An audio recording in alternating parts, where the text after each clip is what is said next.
우리가 먼저 좀 하나님을 이해하는 자리에 설 때에 오늘 말씀이 조금 더 선명하게 세워질 수 있을 것 같습니다.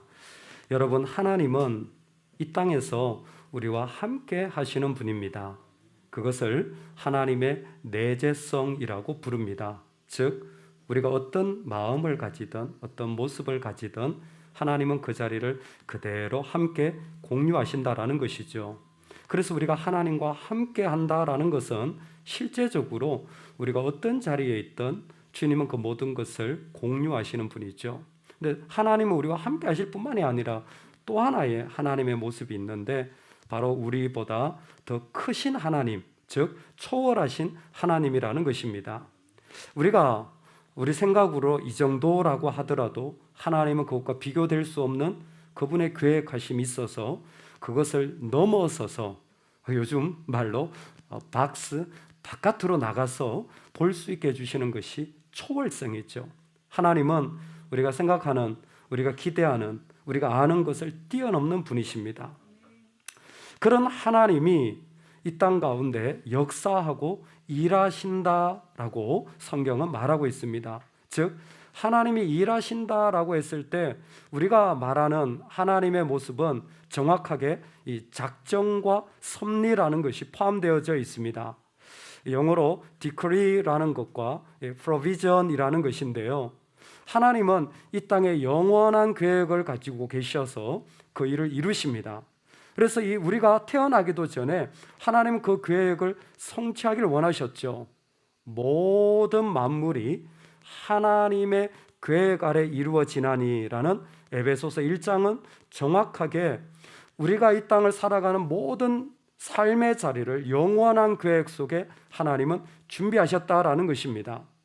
그런 작정과 더불어서 하나님이 가지고 계신 게 뭐냐면 지금도 다스리고 섭리하신다라는 것이죠. 프로비전이라는 건데 영어로 보면 내가 먼저 보다, 앞서서 보다. 그러니까 하나님이 우리가 필요하고 알 것을 하나님은 다 아시고 예비하시고 이루어 가신다라는 거죠. 마태복음에 보면 심지어 우리가 구하기도 전에 우리에게 있어야 할 것을 아시는 분이 우리 하나님이라고 하셨습니다.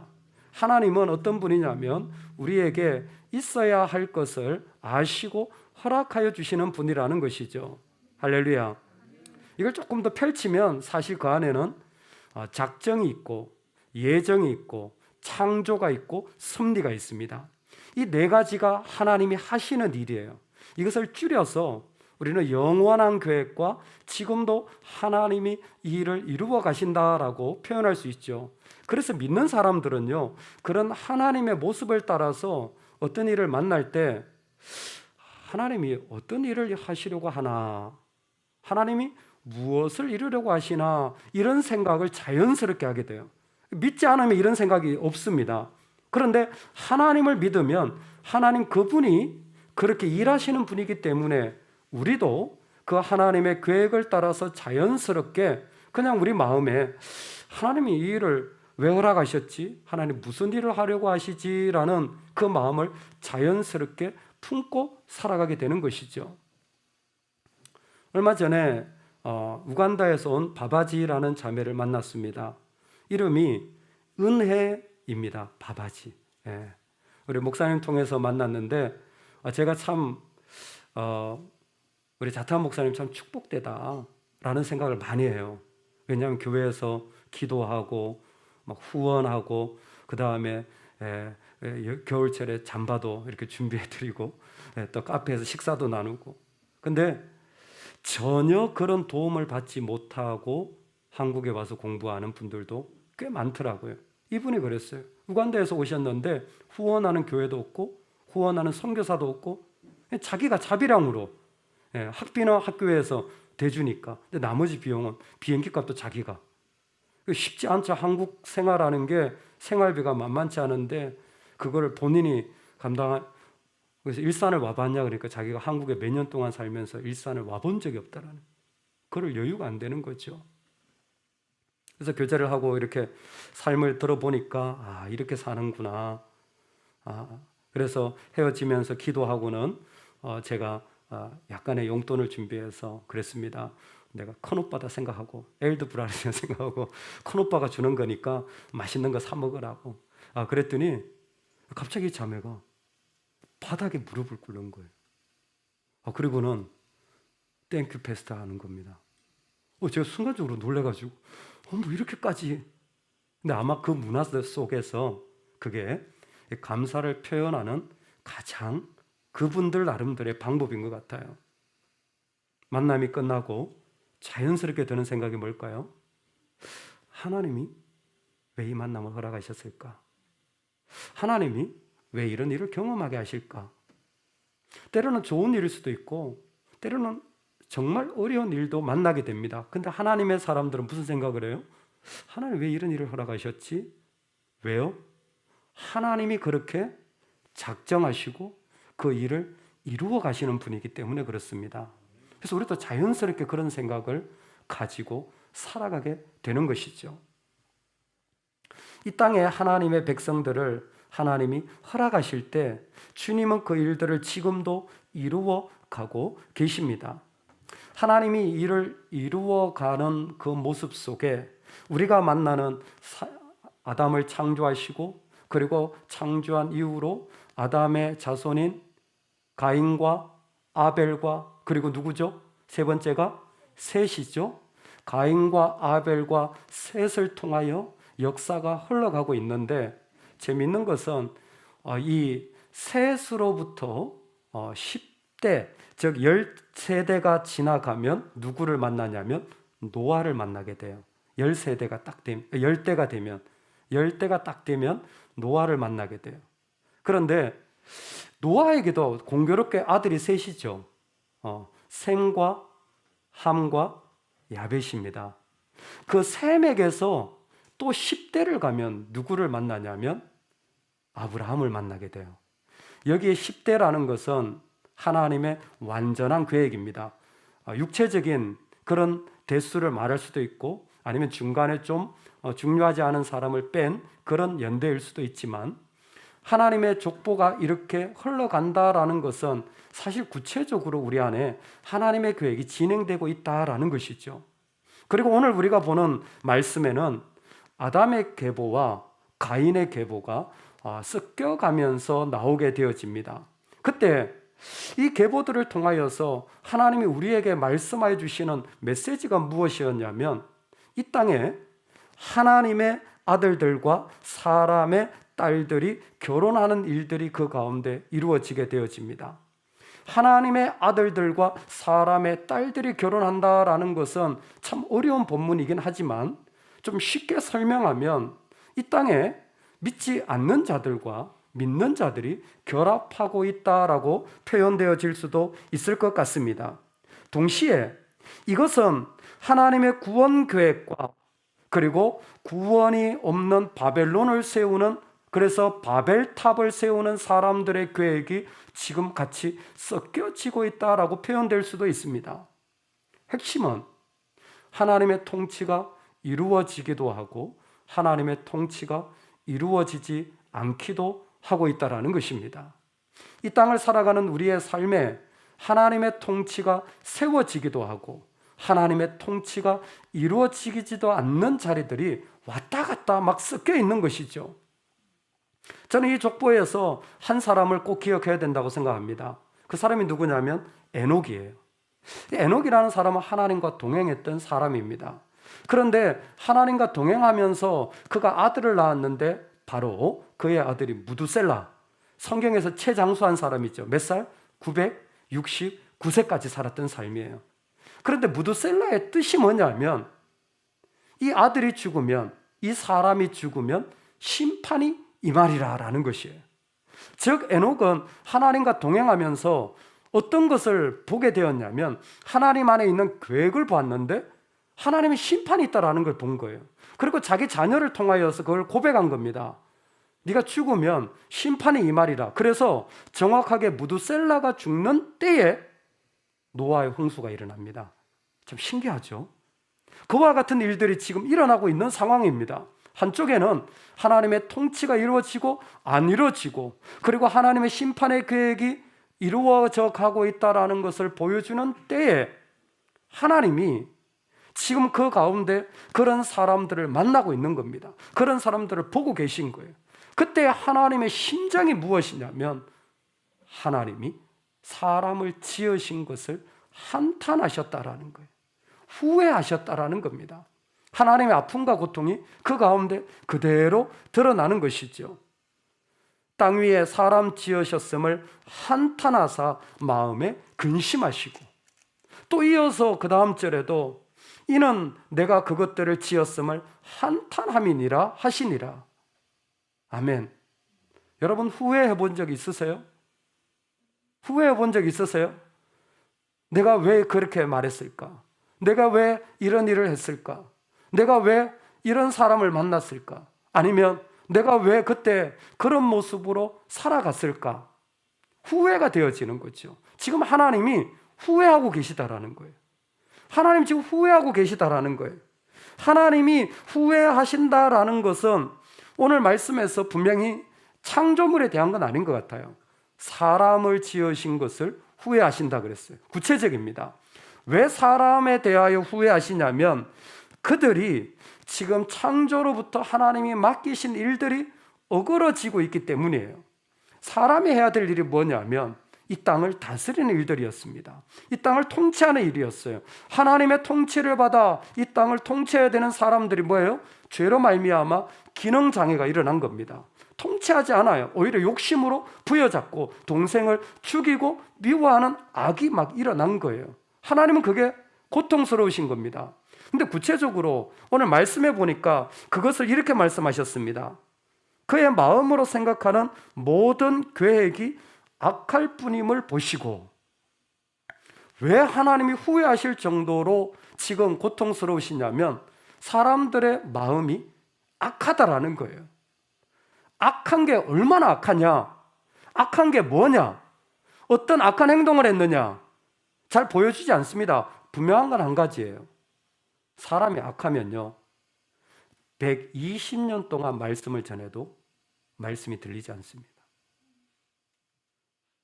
120년 동안 그에게 메시지를 전해도 악한 자는 그것을 받지 않아요. 그래서 방주에 들어간 사람은 8명밖에 없었습니다. 왜? 그 마음의 악함이 그 결과로 그대로 드러난 거예요. 내가 얼마나 잘못했습니까? 예, 우리가 악한 모습은 뭐냐면 내가 하나님을 향해 마음이 열려지질 않는 거예요. 그게 악한 거예요. 그 악함이 하나님 앞에는 너무나 마음이 아팠습니다.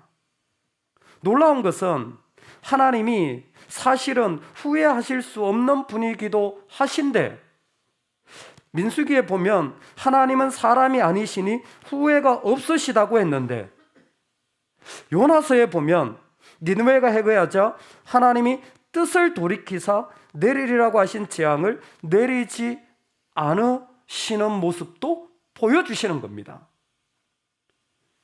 작정은 바뀌지 않습니다. 그러나 그 안에 섭리는 하나님이 이렇게 계획하시고 저렇게 이루시고 이렇게 이루시고 저렇게 이루시는 것들이 그 안에서 계속 바뀌어지는 것입니다. 영원한 계획은 반드시 이루어집니다.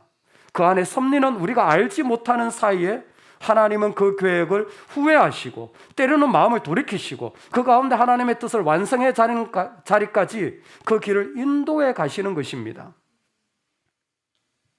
하나님의 후회의 가장 큰 아픈 부분이 무엇이냐면 하나님이 왜 이렇게까지 한탄하시냐면 5절 때문입니다. 우리 같이 한번 말씀을 읽어보겠습니다. 5절 말씀인데 다 같이 한번 읽겠습니다. 여호와께서 사람의 죄악이 세상에 가득함과 그의 마음으로 생각하는 모든 계획이 항상 악할 뿐임을 보시고. 아멘.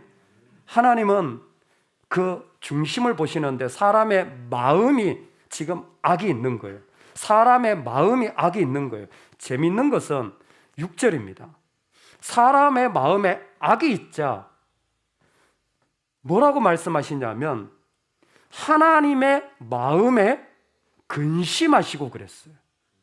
사람의 마음에 악이 있자 하나님의 마음에 그 악한 고통과 죄악의 일들이 하나님은 내재하시기 때문에 똑같이 느껴지셔서 그것을 공유하시고 그것 때문에 힘들어하시고 아파하신다고 표현하고 있는 거예요.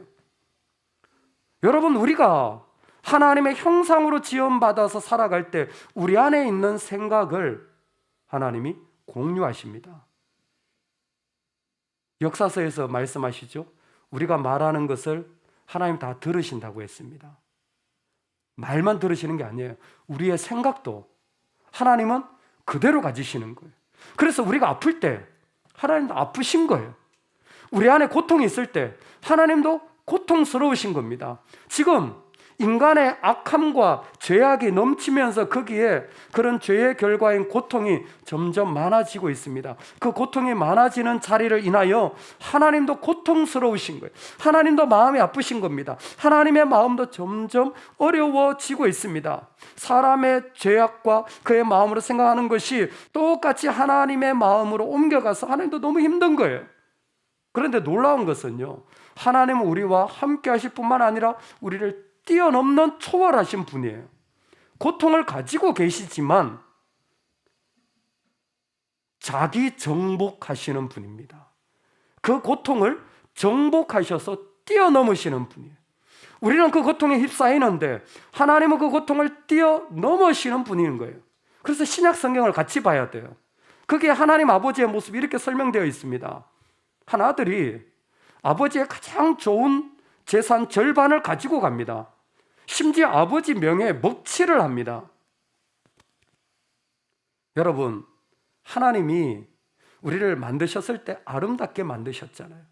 그런데 그게 깨졌을 때 하나님 아프신 거예요. 똑같은 거예요. 우리가 아내를 만날 때 여러분 소중히 다뤄야 합니다. 할렐루야. 왜요? 우리 아내는 그 아내의 아버지가 정말 귀하게 키운 딸이거든요. 우리가 만나는 아내는 그 집안의 아버지가요, 귀하게 키운 딸이에요. 그러니까 만약 아내를 대충 대하면 그 아버지가 열 받으시겠어요? 안 받으시겠어요? 속상한 거예요. 여러분, 남편을 귀하게 여겨야 됩니다. 할렐루야. 잔소리하지 맙시다. 할렐루야. 왜요? 그 남편의 어머니가 그 아들을 얼마나 귀하게 여겼는지 몰라요. 그냥 금이야 오기야 그냥 귀하게 여긴 아들이에요. 근데 그 아들을 막 그냥 대충 밥 말아가지고 밥 먹이면 어머니의 속이 아픈 거죠. 그게 우리의 모습인 거예요. 난 속상한 거예요. 그냥 아주 그냥. 근데 하나님 아버지는 그 아들이요, 아버지의 재산을 다 가지고 와서 날려버렸습니다. 심지어 아버지의 명예조차도 땅에 떨어져 버렸어요. 그때 당시에 명예를 중요시하는 그런 문화 속에서 얼마나 창피한지 몰라요. 그런데 그 아들이 딱 돌아오자 아버지가 뭐라고 한 줄 아세요? 잃어버렸다가 찾았고 죽었다가 살아난 아들이라고 표현한 거예요.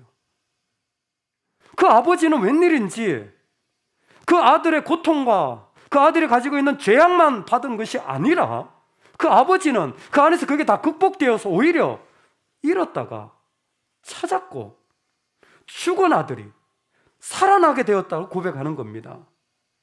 여러분, 그래서 이 땅에 우리가 후회하고 한탄하고 고통 있는 자리를 살아갈 때 믿는 자가 살아가는 자리는 어디로 연결되어지냐면 자연스럽게 믿는 자들은 은혜의 자리로 하나님 초대하시는 거예요. 하나님이 고통이 있고 하나님이 아프시고 그 고통을 그대로 하나님이 가지고 계실 때 그 고통으로만 끝내시는 분이 아니라 하나님은 그 자리에서 그것을 자기 극복하셔서, 물론 예수 그리스도시죠, 자기 극복하셔서 자기 정복하셔서 그 자리를 은혜의 자리로 부르는 거예요. 그래서 노아는 하나님께 은혜를 입었더라 그랬어요. 내가 은혜를 만들어낸 게 아닙니다. 노아는 은혜를 입었습니다. 하나님이 노아에게 은혜를 주시듯 오늘 우리에게도 은혜를 주시는 분이십니다. 하나님이 지금 그 자리로 우리를 초청하시는 거예요. 내가 너를 그 은혜의 자리에 너 은혜의 자리에 세우게. 부모의 DNA를 어떻게 극복한단 말입니까? 환경적인 약점을 어떻게 극복한단 말입니까? 나의 연약함을 어떻게 내가 다 채우고 완전한 자리에 선단 말입니까? 불가능합니다. 아담의 족보 속에서 불가능한 일들이 지금 일어나고 있는 게 무엇이냐면, 아무리 그의 환경이, 아무리 그가 망하게 된 자리, 아무리 부모의 운명과 나의 육체의 부족함을 가지고 살아간다고 할지라도 은혜를 입었더라라는 것은 또 다른 길을 하나님이 허락하고 계시다라는 것입니다. 하나님이 은혜를 주셨다라는 것을 그 말씀에 그대로 볼 필요가 있습니다. 은혜라는 것을 신약에서 보면요, 값없이 줬다라는 거예요. 내가 돈 안 줬는데 그냥 내가 받게 되었다라는 거예요. 근데 구약의 시각도 참으로 은혜에 대해 똑같은 시각인데 우리로 다르게 이해하는 거예요. 그게 뭐냐면, 노아가 하나님 앞에 은혜를 받은 것을 영어 성경에 보면 Noah found favor in the eyes of the Lord라고 되어 있어요. 하나님의 눈 안에서 그가 하나님의 은혜를 발견했다라는 거예요. 그게 뭐냐면, 내 안에는 없었어요. 나한테 없었습니다. 근데 하나님께 있는 것을 노아는 본 거예요. 노아는 얻게 된 겁니다. 다른 소스가 있었게 된 거예요. 나한테 없는 다른 소스가 생긴 거예요. 그게 은혜예요. 여러분, 하나님 우리에게 은혜를 주실 때 나한테 없는 소스를 주시는 거예요. 나한테 없는 또 다른 길과 자리를 허락하여 주시는 겁니다. 이게 얼마나 이 노아에게는 실제적이었는지 그의 삶을 통하여 그대로 표현하는 거예요. 내가 잘해야 얻는 것이 아니라 내 안에 하나님의 계획이 진행되고 있는 또 다른 그 길로 내가 초대받고 있다라는 것입니다. 그래서 노아와 에녹은 같은 분모를 가지고 성경에서 소개하고 있어요. 에녹도 하나님과 동행하였더라 그러는데, 노아도 9절에 보면 하나님과 동행했다라는 거죠.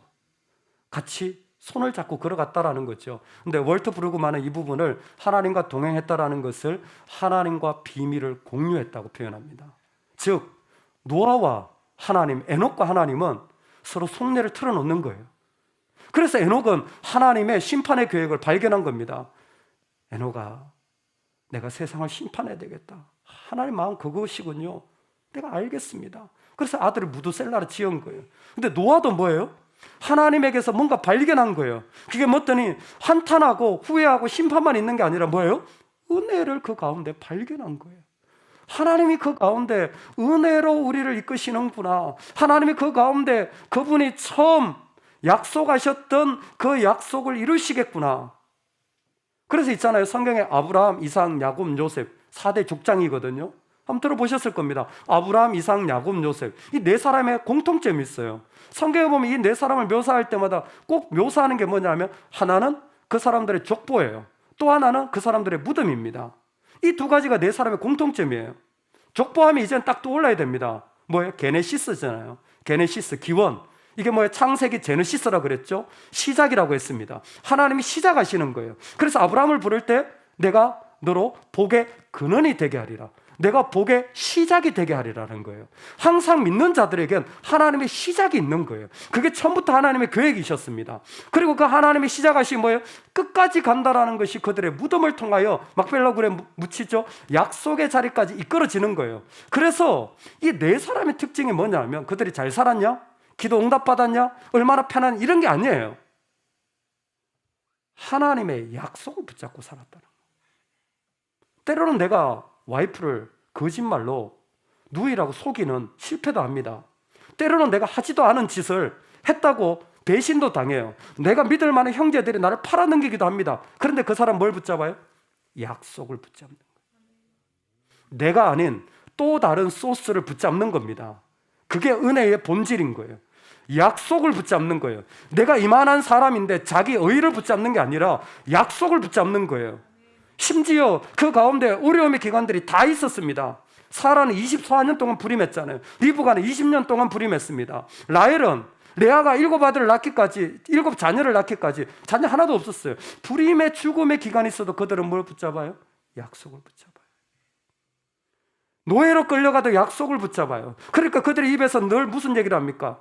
하나님이 계획하고 계신 일이 있어. 그리고 그 계획을 이루실 거야. 그 계획이 그 가운데 계속 선포되어지는 거예요. 왜? 그들은 또 다른 소스를 붙잡고 살아가는 사람들이기 때문에 그렇습니다. 그게 은혜예요, 은혜. 그 은혜가 그들의 약속을 통하여 진행하고 있는 것입니다.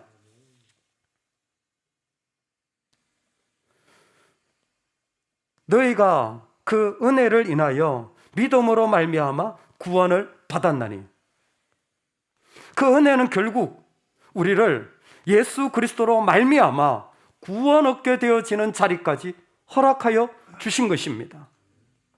예수 그리스도를 믿음으로 말미암아 우리는 구원 받을 수 있습니다. 여러분, 예수 그리스도를 믿음으로 내 죄악과 연약함으로 살아가는 것이 아니라 또 다른 소스인 하나님의 은혜의 세계로 살아가게 되어진 것입니다. 그래서 구원 얻는 자들에게는 십자가가 능력이 되어지는 거예요. 믿는 자들에게는 그 자리가 놀라운 능력의 자리가 되어지는 겁니다. 이 사실을 믿었던 고린도 교회에 놀라운 표현이 하나 있습니다. 고린도 교회에 이런 말씀이 있어요. 형제들아, 하나님께서 마게도냐 교회들에게 주신 은혜를 너희가 알게 하노니. 어떤 느낌입니까? 은혜. 아, 너무 좋다. 아, 너무 감사하다. 할렐루야. 이게 다 은혜죠. 그런데 있잖아요, 성경에 이렇게 표현되어 있어요. 내가 너희에게 주신 은혜를 알게 하노니 환난의 많은 시련 가운데서, 환난의 많은 시련 가운데서 저희 넘치는 기쁨과 극한 가난이, 극심한 가난이 저희로 풍성한 연보를 넘치도록 하게 하였느니라. 은혜의 세계에 들어가 봤더니요, 말 못할 시련이 그 가운데 가득한 거예요. 눈만 뜨면 일어나는 일들이 끝나지 않는 겁니다. 그런데 또 한쪽에는 기쁨이 있어요. 여러분, 가난해 보셨습니까? 진짜 지긋지긋하고 힘든 게 가난이에요. 사람을 그렇게 자존심 다 무너뜨릴 수밖에 없는 그 자리가 가난이에요. 그 극심한 가난에 들어가 있는데도 불구하고 또 한쪽에는 뭐냐면 풍성한 연보를 드리는, 헌금이죠. 풍성하게 드리는 일들이 일어난 거예요. 보이십니까? 하나님의 통치가 일어나고 안 일어나고, 하나님의 아들들과 사람의 딸들이 만나는 것 같은 일들이 이 땅에도 똑같이 일어나서 극심한 가난과 말할 수 없는 시련이 있기도 하고, 말할 수 없는 기쁨과 극심한 풍성한 연보를 하나님께 드릴 수 있는 일들이 뒤섞여서 일어나는 자리에 이제는 다른 겁니다. 은혜가 우리를 그 속에서 바꾸어 버린 거예요. 왜요? 십자가 때문이에요. 우리에게 있는 기적이 이겁니다. 예수 그리스도가 우리를 위해 죽으신 십자가가 양자택일을 하게 하는 게 아니라 모든 실패의 자리를 영광의 자리로, 죽음의 자리를 생명의 자리로 바꾸는 역설이 되게 하신 것입니다. 그래서 복음은 오늘도 믿는 모든 자들에게 생명으로 이루어지는 능력이 돼요. 십자가 때문이에요. 여러분, 어떻게 내 안에 다른 소스가 있을 수 있단 말입니까? 어떻게 내 삶에 다른 선택이 가능하단 말입니까? 이것밖에 없는데. 그런데 십자가는 있잖아요. 십자가를 믿는 자들은 인류가 시작되면서부터 하나님의 영원한 약속의 계획을 이루셨기 때문에 노아가 은혜를 입었을 뿐만이 아니라 오늘 우리도 그 연약한 가운데 은혜를 입어 실패했습니까?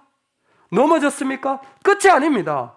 영광으로 바꾸시는 십자가의 기적이 여전히 우리에게 남아있어요. 저는 오늘 이 말씀을 꼭 나누고 싶습니다. 주의하여서 잘 들어주시면 좋겠습니다. 소망이 우리를 부끄럽게 하지 아니함은 우리에게 주신 성령으로 말미암아 하나님의 사랑이 우리 마음에 부은 바 됨이니, 우리 마음에 부어진 바 됨이니, 우리가 아직 연약할 때에 기약대로 그리스도께서 경건하지 않은 자를 위하여 죽으셨도다. 의인을 위하여 죽는 자가 쉽지 않고 선인을 위하여 용감히 죽는 자가 혹 있거니와 우리가 아직 죄인 되었을 때에 그리스도께서 우리를 위하여 죽으심으로 하나님께서 우리에 대한 자기의 사랑을 확정하셨느니라. 그러면 이제 우리가 그의 피로 말미암아 의롭다 하심을 받았으니 더욱 그로 말미암아 진노하심에서 구원을 받을 것이 곧 우리가 원수 되었을 때에 그의 아들의 죽으심으로 말미암아 하나님과 화목하게 되었은즉 화목하게 된 자로서는 더욱 그의 살아나심으로 말미암아 구원을 받을 것이니라. 그뿐 아니라 이제 화목하게 하신 우리 주 예수 그리스도로 말미암아 하나님 안에서 또한 즐거워하느니라. 아멘. 지금도 십자가는 내가 경건하지 않고 내가 여전히 넘어진 자로 살아가지만 십자가는 우리를 그 가운데 일으키셔서 놀라운 영광의 자리로 인도하여 주시는 은혜입니다. 이 기적은 지금도 일어나고 있습니다. 지난주에 조은하 교수님이 오셔서 간증과 말씀을 같이 전해주셨습니다. 그 하나님의 은혜라는 놀라운 찬양이 어떻게 나왔는지 직접 듣게 되기도 했고, 한국에 있다가 참 간증을 들으면서 마음이 도전이 되었던 게, 그 10대 아이가 캐나다로 이민을 갔는데 말 한마디 통하지 않으니까 6개월 동안 화장실에서 혼자 샌드위치를 먹으면서 점심시간마다 애들 피해 다녔다고 하잖아요. 말이 안 통하고 완전 왕따를 당하니까 뭐 도무지 같이 있을 수가 없었어. 그러니까 뭐 성격도 그때 밥도 빨리 먹는 걸로 급해지고 사람에는 다 무서운 거죠. 뭐 할 수 없는 그런 지경으로 혼자 그렇게 지내. 하나님 그분에게 은혜를 주신 거예요. 20대 때 그분 표현에 의하면 자도 우도 돌아보지 않고 선교를 위해 헌신을, 선교를 가고 선교 훈련을 받고 심지어 러시아도 유학 간 게 러시아어를 배워가지고 선교하려고 자기 20대 전부를 하루도 한순간도 놓치지 않고 20대를 다 준비했어요. 그분의 책을 읽으면서 그 다음 스토리를 제가 알게 되었습니다. 20대 10년을 몽졸이 그냥 하나님께 드린 거죠. 그래서 드디어 카자흐스탄 러시아어를 사용하는 그 나라 선교사로 간 거예요. 5년 만에 나오게 됩니다. 결혼도 공부도 전부 다 선교를 위해서 준비해서 5년 만에 나오게 돼요. 이유가 뭐냐면 남편이 병에 걸린 거예요. 그 나라에서는 도저히 치유할 수 없는 상황이 돼서 어쩔 수 없이 물러나오게 된 거예요. 그분이 엉엉 울었답니다. 존재 이유가 그곳에 가서 선교하는 거였는데 그 일이 다 깨어진 거예요. 이제 뭐 해야 되지? 어떻게 살아야 되지? 근데 어떻게 할 수 없는 불가항력적인 일이 난 거예요. 아픈 사람을 데리고 뭘 할 수는 없잖아요. 철수를 한 거예요. 그러고 나서 그렇게 울었답니다. 실패죠. 그런데 십자가는 실패가 끝이 아니라는 거죠. 그 속에 하나님의 은혜로 우리의 자리를 인도해 가시는 것이었습니다. 스피릿 교인들은 반드시 이 스토리를 아셔야 합니다. C.T. 스터더라는 사람이 평생을 중국 선교사로 헌신했습니다.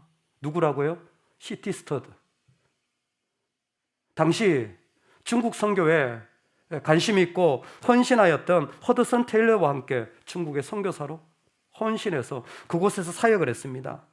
그런데 그도 선교하다가 병들게 되어서 53살에 철수하게 됩니다. 참 마음 아픈 이야기죠. 하고 싶어도 할 수 없는 상황이 되어서 철수를 하게 됩니다. 그가 본국으로 와서 몸도 아프고 요양하고 치료받느라고 무슨 일을 할 수 있었겠습니까? 그런데 있잖아요. 나이 70세에, 그 당시 70세면 오늘날 90세 아닙니까? 70세에 병상에 누워있는데 힘도 하나도 없는데 하나님이 그를 도전하신 거예요. 아들아, 네가 나를 위해서 아프리카를 좀 섬겨주면 좋겠다. 아니 중국에서 실패해가지고 지금 병들어서 왔는데 무슨 아프리카를 간단 말입니까? 그때 하나님의 통치가 이루어지는 사람이 있어요. 아프리카를 간 거예요. 뭐 대단한 사역은 하지 못했습니다. 하지만 그가 할 수 있는 대로 아프리카 선교를 위한 기구를 만들었죠. Heart of Africa, 아프리카의 심장이라는 단체를 만들고 그곳을 통하여서 계속 선교가 이어지도록 씨를 뿌린 겁니다. Heart of Africa는 나중에 WEC, WEC이라는 선교단체로 이름을 바꾸어서 아프리카 사역을 하게 됩니다. 그리고 그 WEC라는 단체가 그곳을 사역을 하면서 믿음의 씨앗을 뿌렸어요. 한 아이가 예수님을 믿게 됩니다. 그 아이가 지금 스피릿교회에 와 있는 거예요. 우리 자타 목사님은 WEC에서 키운 믿음의 아이인 거예요. 우린 지금 그렇게 같이 예배하고 있는 겁니다. 아마 스터드 선교사님은 그때 나는 실패했다고, 나는 아무 한 것이 없다고 아마 그렇게 스스로 한탄했을지 몰라요. 그러나 우리는 지금 보고 있는 겁니다. 지금 공유하고 있는 거예요. 지금 하나님의 계획의 자리에 서 있는 겁니다. 십자가가 영광으로 바꾸어가고 계시는 모습을 오늘 십자가의 기적, 그 은혜는 여전히 우리에게 있습니다. 여러분, 또 다른 소스가 있어요. 믿는 자에겐 또 다른 길, 하나님이 약속을 성취할 그 자리가 반드시 존재합니다. 우리 그 자리를 꼭 고백하고 부여잡고 무덤의 자리까지, 아니 그 다음의 자리까지 걸어갈 수 있기를 간절히 축원합니다.